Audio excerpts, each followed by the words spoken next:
So, hey everybody, this is a long overdue update, and I know that everybody now is either sheltering in or trying to resume a normal and safe regimen that still helps them stay sane. I wanted to give everybody kind of a touch on a couple topics. I still wanted to reach out and let you know that I'm still somewhat active.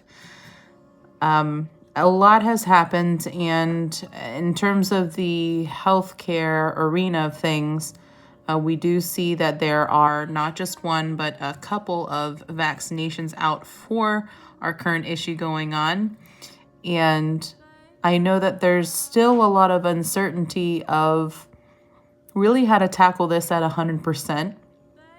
We have very effective treatments and even somewhat of a standard going on with a certain level or certain degree of sickness when it comes to our issue.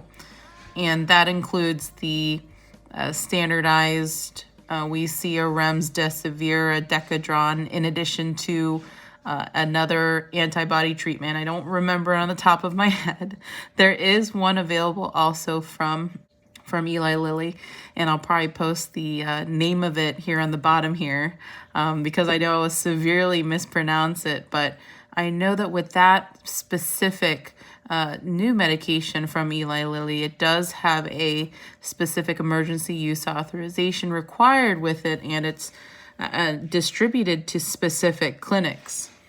So it's not something that will be sent to authorized facilities, but rather it will literally, the supply chain will be diverted to a specific clinic. It might even be outside the hospital, but these clinics might have supportive care available. I haven't looked too deeply into it. But aside from that, there's also other things that I do have to speak on, and there's still a lot of things going on such that the management of tackling this problem at 100% has had so much other effects. I do have a family member that was very much frontline, deep into the belly of a hospital, but luckily they are out and very much safe now outside of the environment. They had finished almost a 6 or 7 year tenure as senior level provider. And luckily they're kind of out of that, and now they're going to be reaching back to try to help kind of everybody that's going to have to be in recovery, because this issue, this virus that hit us, did much more than we could have ever imagined. And right now we have to pick up a lot of pieces in terms of not just with our health, but now what do we do with all of everyone who did get the virus and were testing positive? What is the outcome of having something like that? We did see some complications that came with it. So, and also it looks like there was some research about ACE2 inhibition, and I can't remember if it was up or down regulation, but regardless, there can be sort of more of a long-term picture here. So I'll try to tackle things kind of piecemeal, like I always have been doing, but I wanted to let everybody know that I'm still here. What I have been doing in the meantime is I've been actually still branching out to people and reaching out to other pharmacists, and I've been trying to have short conversations here and there all over the place, really on social media, as well as through the channel, as well as through LinkedIn particularly, but reaching out to people to try to lead them to opportunities outside just retail right now.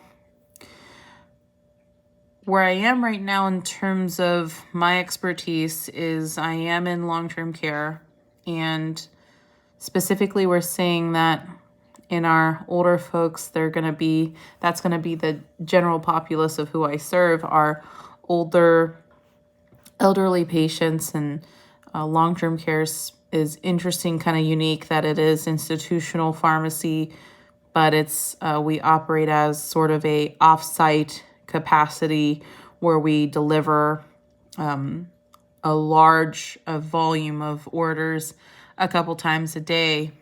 And interestingly enough, we still need to learn about IVs, sort of these new treatments for the virus, as well as delivering maintenance meds. So I might go a little bit more into that. I did give an update about 4 months ago that I had multiple jobs, and with the virus, I am sort of looking into maybe how I could help. There are requisitions of trying to get pharmacists to be more involved with vaccinations and or just kind of being more out in the community. I don't know if you've seen that there are also pharmacists that are doing some certain forms of testing for the virus as well. You've probably seen that. And, you know, there's still much more opportunity to be had. But I just hope that everybody is doing well. And I know we're all just trying to keep our sanity right now. We need to just hang in there, and more so now than ever, I really hope that everybody can really touch base a little bit with spirituality in their life. I'm not going to really go into religion on this channel. It's not a religion channel.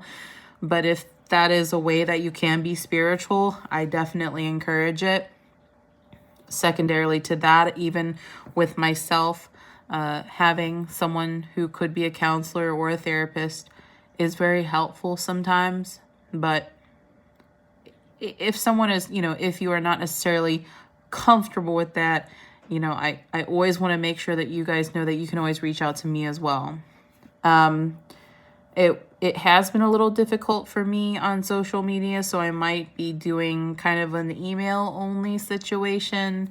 Social media has been a little bit hard for me, so the Twitter and the Instagram has not been as active. So hopefully I'll throw up my email kind of over here, and I'll let you use that to your advantage if you would like to reach out and email me. So always make sure you work from the inward self to the outside world, and then we try to seek to find improvements in our life and make them when we start from the right place. So hang in there and stay tuned. Thanks for sticking around.